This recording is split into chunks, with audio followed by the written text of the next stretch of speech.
ಆಗಿನ ಮಾಡಿದ್ರಿ, ಅದು ಇಂಟೀರಿಯರ್ ದೂರ ಇತ್ತು.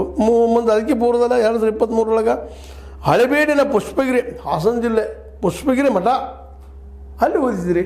ಇಂತೆಲ್ಲ ಇಟ್ಕೊಂಡ್ರಿ ನೀವು ಅಂಥೇಳಿ ಕೆಲವೊಂದು ಮಂದಿ ಪ್ರಶ್ನೆನೂ ಮಾಡ್ತಾ ಇದ್ದಾರೆ. ಇವತ್ತು ಪ್ರಶ್ನೆ ಮಾಡೋದು ತಪ್ಪು ಅಂತಲ್ಲ, ಇದಿಷ್ಟೇ ಕಾರಣ ಆಗಬಾರ್ದು. ನಾ ಕೇಳೋದೇನಪ್ಪ ಅಂದರೆ ಇದನ್ನು ಯಾಕೆ ಬಂದ್ ಮಾಡ್ತಾ ಇದ್ದೀರಿ ಅನ್ನೋದು ಮೊದಲು ಕಾರಣ ಹೇಳ್ಬೇಕಾಗ್ತದೆ. ಯಾಕಂದ್ರೆ ಜಿಲ್ಲಾ ಮಟ್ಟದಲ್ಲಿ ಎಲೆಕ್ಟೆಡ್ ಬಾಡಿ ಇರಬೇಕು, ಎಲೆಕ್ಟೆಡ್ ಬಾಡಿ ಆರಿಸ್ಬೇಕು, ಪ್ರಜಾಪ್ರಭುತ್ವ ಅದ ರೀ.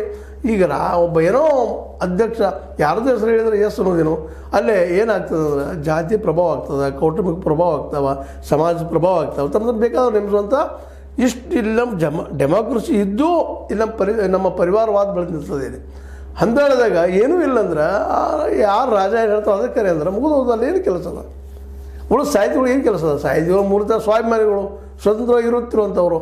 ಭಾಳಷ್ಟು ಜನ ಸಾಹಿತಿಗಳು ಈ ಸಾಹಿತ್ಯ ಪರಿಷತ್ತದ ಮೆಂಬರ್ ಸಹಿತ ಆಗಲಿ ತಮ್ಮ ಕೆಲಸ ಮಾಡಿದ್ದು ನಾವು ನೋಡ್ತೀವಿ, ಗಮನಿಸ್ತೀವಿ. ಭಾಳಷ್ಟು ಸಾಹಿತಿಗಳು ಹೇಳ್ತಾರೆ ಅಲ್ಲೇನು ಮಾಡೋದ್ರಿ, ಊಟಕ್ಕೊಮ್ಮೆ ವರ್ಷಕ್ಕೆ ಕೈತರ ಹೋಗ್ತೀವಿ, ತಮ್ಗೆ ಬೇಕಾದ ಬುಕ್ ಪಬ್ಲಿಕೇಷನ್ ಮಾಡ್ಕೋತಾರೆ, ಮತ್ತೇನೋ ಮಾಡ್ತಾರೆ ಅಂತೇಳಿ ಒಂದು ಅಸಮಾಧಾನ ಎಲ್ಲರಲ್ಲೂ ಆಯ್ತು ಸಾಹಿತ್ಯ ಪರಿಷತ್ತದ ಬದಲಾಗೆ. ಈಗ ಇದಷ್ಟಂತದ್ದು ಕುಡಿದ್ಗಳು ಮತ್ತಷ್ಟು ಈ ಮಹೇಶ್ ಜೋಶಿ ನೋಡ್ರಲ್ಲ, ಎಲ್ಲಿ ಬೇಕಾದ್ರೆ ಕರೀದು ಒಟ್ಟು ತನಗೇನು ಬೇಕಾಯ್ತಪ್ಪ 100 ಮಂದಿಗೆ ಇದು ಕಡಿಮೆ ಆದ್ರಿಲ್ಲೋ ಸಾಕು, ಏನದು 4ರಲ್ಲಿ 3 ಜನ ಒಬ್ಬರು ಮುಗಿದು ಹೋಗ್ಬಿಡ್ತು, ಆ ಮೆಜಾರಿಟಿ ಮಾಡ್ಕೊಂಡ. ಈ ಎಲ್ಲ ನೆಲೆಗಟ್ಟಿನಲ್ಲ ಈ ಸಭೆಯನ್ನು ಕರೆದ ತಮಗೆ ಹೆಂಗೆ ಬೇಕೋ ಹಂಗೆ ಬದಲಾವಣೆ ಮಾಡ್ಕೊಳ್ಳೋಂಥ ಎಲ್ಲ ಸಾಧ್ಯತೆಗಳು ಇವತ್ತು ನಿರ್ಮಾಣ ಮಾಡ್ಕೊಂಡಿದ್ದಾರೆ. ಇದ್ರ ನನಗೆ ಇನ್ನೊಂದು ಕೆಲವೊಂದು ಸಾಧ್ಯತೆಗಳಿದ್ದಾವೆ. ಅಧ್ಯಕ್ಷ ಸ್ಥಾನಗಳು ಇಲ್ಲಪ್ಪ, ಎಲೆಕ್ಷನ್ ಇಲ್ಲ, ಏನು ಇದ್ದಂಥ ಅಧ್ಯಕ್ಷ ನಾಮನಿರ್ದೇಶನ ಮಾಡೋದು ಮುಂದೆ ಅಂತಂದ್ರೆ ಇವತ್ತು ಜಿಲ್ಲಾಧ್ಯಕ್ಷ ಬಂದಾರ ಅವರು, ನಾಳೆ ರಾಜ್ಯದ ಅಧ್ಯಕ್ಷರಿಗೆ ಬರಬಾರ್ದು ಅಂತ ಏನಿಲ್ಲಲ್ಲ. ಆಗ ಸಹಜವಾಗಿ ಡಿಕ್ಟೇಟರ್ ಬೆಳೆದಿಲ್ಲ.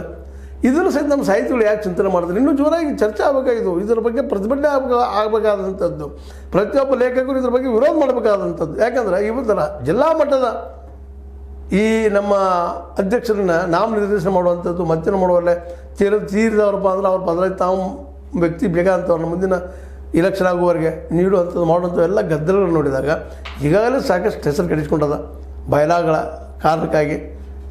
ಈ ಒಂದೆಲ್ಲ ಮತ್ತೆ ಇದು ಮಾಡಿ ನಾಳೆ ರಾಜ್ಯ ಮಟ್ಟದನ್ನು ಮಾಡಬಾರ್ದು ಅಂತ ಹೇಳಿದ್ರಿ. ಇದ್ರಲ್ಲಿ ನಾಳೆ 27 ಏಪ್ರಿಲ್ 27 ಕರೆದಿದ್ದಾರೆ ಇವರು ಬಯಲಾಗ್ ಚೇಂಜ್ ಮಾಡೋಕೆ. ಆದರೆ ಇದನ್ನೊಂದು ಹಾಕಿಬಿಟ್ರಿ ಮಾಡೋದ್ರಿ. ಮತ್ತು ಈಗ